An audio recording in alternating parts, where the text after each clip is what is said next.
अभिनंदन करेन की त्यांनी एकदम अतिशय स्पष्ट शब्दामध्ये या सभागृहाची व्यथा मांडली. बघा, मी दुसरी बाजू मांडतो जे तुम्ही करू शकता. ज्या सत्तेच्या जोरावरती हे सर्व चाललंय त्या सत्तेच्या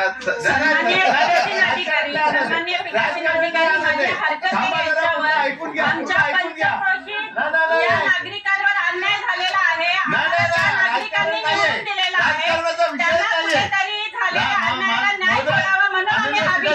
राजकारणाचा विषय नाहीये या ठिकाणी, राजकारण नाहीये. माझे एक मिनिट दीपेशजी, एक मिनिट. मी एवढंच सांगतोय की ज्या दबावामुळे आयुक्तांना एनओसी द्यावी लागली होती तोच दबाव हे सभागृह पुन्हा आणू शकतं. आणि या ठिकाणी सत्ताधारी आपण जाऊ, सगळ्यांकडे, मुख्यमंत्र्यांकडे जाऊ.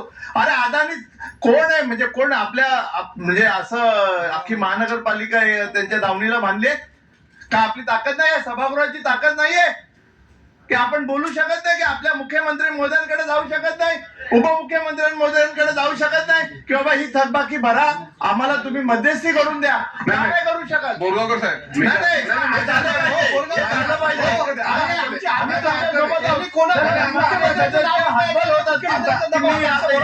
या पक्षात आहे म्हणून वापर करा असं उमेश बोरगावकर आता तुम्ही सत्तेचा विषय भेटला. 2014 होतो, 2014 पर्यंत काँग्रेसचं सरकार होतं, सत्ता होती. आपल्याला वसूल करायचे. बोरगावकर भाऊ, आम्ही या नागरिकांना होणाऱ्या अन्यायासाठी बोलण्यासाठी आम्हाला त्या नागरिकांचं नाव नका घेऊ, एकदा मागाव घ्या. म्हणून आम्ही विषय अरे एकच मिनिट थांबा. मान्य गटनेते साहेब, माझी तुम्हाला विनंती आहे. तुम्ही तुमच्या बोलताना तुम्ही काय म्हणाले की याच्यावरती कोणाचा तरी दबाव होता आणि त्या दबावापोटी त्यांना एनओसी द्यावी लागली.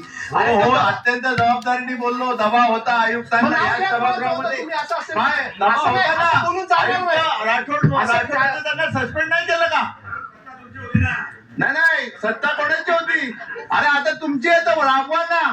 कोणाची सत्ता होती तेव्हा? आमची नव्हती. लाव माहिती काढा. अरे सत्ता कोणाची असो, आज आम्ही बोलतोय ना. सन्मान्य पीठासीन अधिकारी बोरगावकर साहेब, सन्मान्य पीठासीन अधिकारी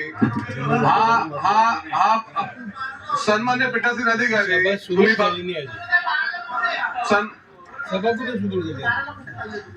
सन्मान्य पीठासीन अधिकारी या मोरेश्वरजी, या एनआरसी या विषयावरती या कोपऱ्यापासून त्या कोपऱ्यावरती सर्व सदस्यांची भावना एकच आहे.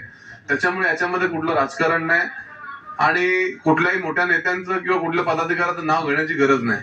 ही सर्वस्वी चूक जी आहे ती प्रशासनाची आहे आणि त्याच्यामुळे हे सभागृह असेल, हे शहर असेल,